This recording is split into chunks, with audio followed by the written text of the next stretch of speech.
सो देखिए ब्लॉकेड शुरू हो गया है और ब्लॉकेड में अब यूएसए का पर्पस यही है कि पूरे स्ट्रेट ऑफ हॉर्मुज़ को ब्लॉक करना है।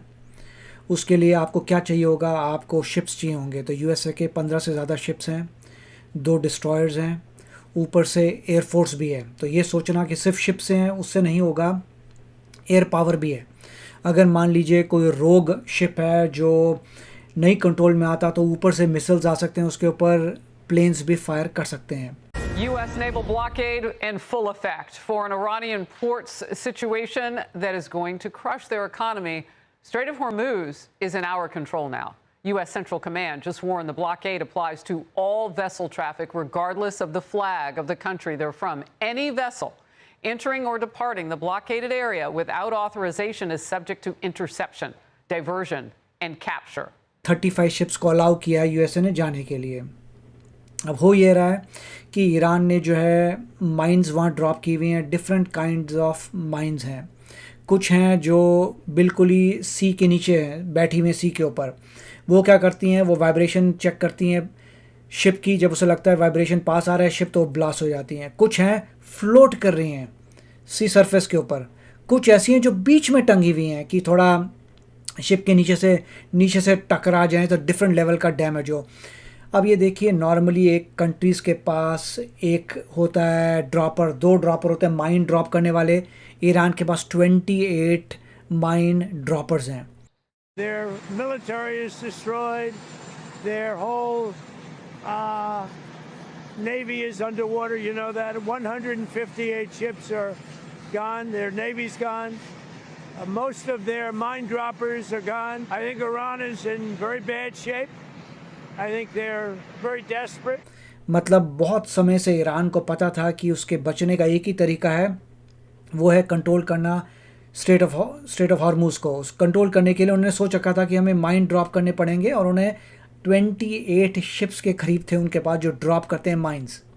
और ऑब्वियसली ईरान ने बताया नहीं है कि कहाँ कहाँ माइंस ड्रॉप किए हैं, बस ये कह रहे हैं बड़ा हमें नहीं पता कहाँ चले गए। तो चक्कर ही है। अब देखिए, ईरान की ऑब्वियसली नेवी ख़त्म हो चुकी है। जैसे मिस्टर ट्रम्प कहते हैं 100 से ज़्यादा शिप्स उनके नीचे सी लेवल पे हैं, मतलब डुबा दिए गए हैं।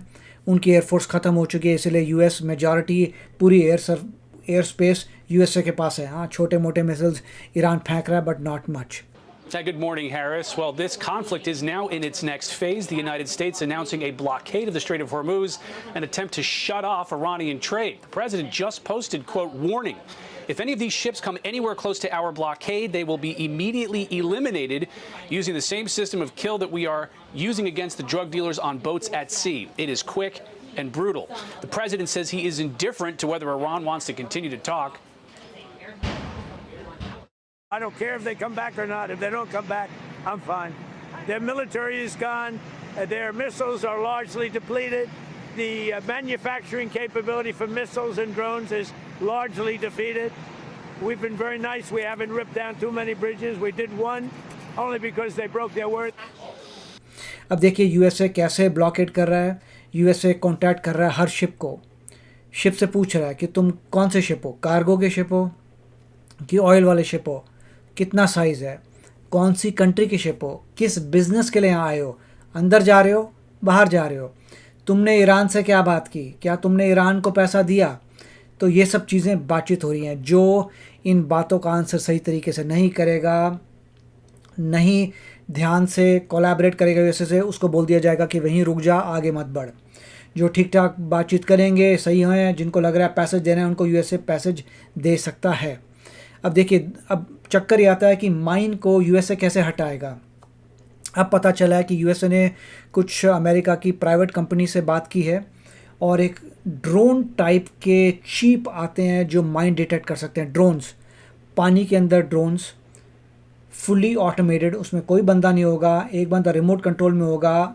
ड्रोन जाएगा, डिटेक्ट करेगा माइन को, या तो उसे डिसेबल करेगा, वहीं फाड़ देगा कि वहीं ख़त्म हो जाए माइन। ठीक है, उसमें प्राइवेट कंपनीज यूएसए की हेल्प कर रही हैं। प्लस यूएसए के बाद बहुत सोफिस्टिकेटेड शिप्स हैं जिनको माइन स्वीपर्स कहा जाता है, जो माइन को दूर दूर तक डिटेक्ट कर पाते हैं और उनको डिस्ट्रॉय कर सकते हैं। तो अब देखते हैं होता क्या है। बट यूएसए ने काम ये शुरू कर दिया है। I want to go right to my first guest, Brett Velikovich, former Army Special Ops intelligence analyst and Fox News contributor. Great to see you today. I just want to ask you about this subject to interception, diversion, and capture. I mean, we are controlling now, our U.S. military is controlling the Strait of Hormuz. That's what Iran said it would do. So we just flipped the switch. What are your military thoughts about that operation?